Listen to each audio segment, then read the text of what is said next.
আজ দীর্ঘদিন 2 বছর ধরে মানুষের বিভিন্ন মামলার হুমকি দিয়ে টিয়া পয়সা দাঁতুক যান তারা লক ইলমিদে আয় বাধাগ্রস্ত করে দিতে আর হানি ফেকেন কি ইনলাই বড় হুমকির মুখ লেখকে এর পরে উনি আর 2 মাস পরে হানিফে ব্রিক ইলমিদে আক্রমণ করি এর পরে আর বিভিন্ন মামলার হুমকি দেন এবং বেশি বেশি আঘাত করি মই খা করি নিজে এমন হলো মেশিনের মামলা না ইতার কোনো মানুষ নাই বেগুনের সাথে বেগুন ট্যাক্সি করি অর্থাৎ খানিফে বিভিন্ন ধরনের বেশি হতে করে কেয়ার ফাল্লাক স্যার কেয়ার দুলের তেয়ার কেয়ার ফাস্টফুড টেলে কেয়ার বু আইডি কার্ড বাঁধি টেলর এবং ওর ব্যবসা যদি মামলা ধর মেশিনে টেলর ওর মামলা এই গত 2 মাস ধরে ওর বিরুদ্ধে তারান্নিধি অসংখ্য কি গিয়ে অভিযোগ গিয়ে একটা ওর নাম ওর হর মামলা কিনা হয় তদারকি নেওয়া হয় সম্পূর্ণ ভুয়া তথ্য দিয়ে মামলাটি করা হয়েছে।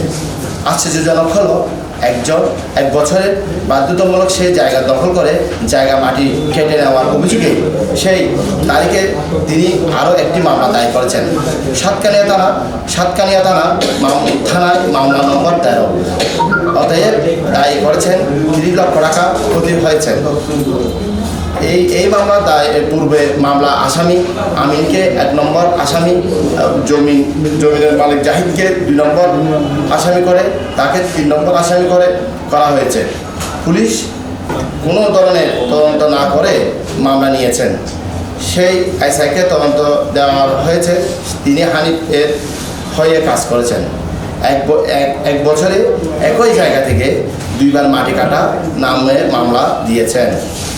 আপনারা জাতি বিভাগের আপনারা বলেন একই জায়গা থেকে প্রতি বছর 40-50 টাকা ফিট গভীর মাটি কাটা নিয়ে যা সম্ভব পুলিশের কোনো ধারণা তদন্ত না করে এই মামলা নিয়েছে।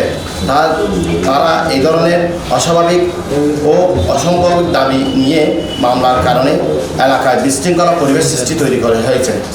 জনগণের মধ্যে খুব বেড়েছে। দিন দিন পরিবেশ অস্থিতিশীল দিকে যাচ্ছে। সাংবাদিক বন্ধুগণ, আপনারা এলাকাবাসী আজ চরম নিরাপত্তাহীনতা ভুগছেন।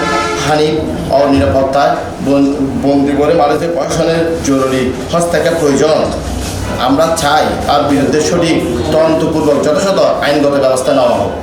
আপনারা জাতি বিবেক আপনাদের মাধ্যমে প্রশাসন ও দেশবাসীর কাছে আপনাদের এই করণীয় বাস্তবতা তুলে ধরতে চায়।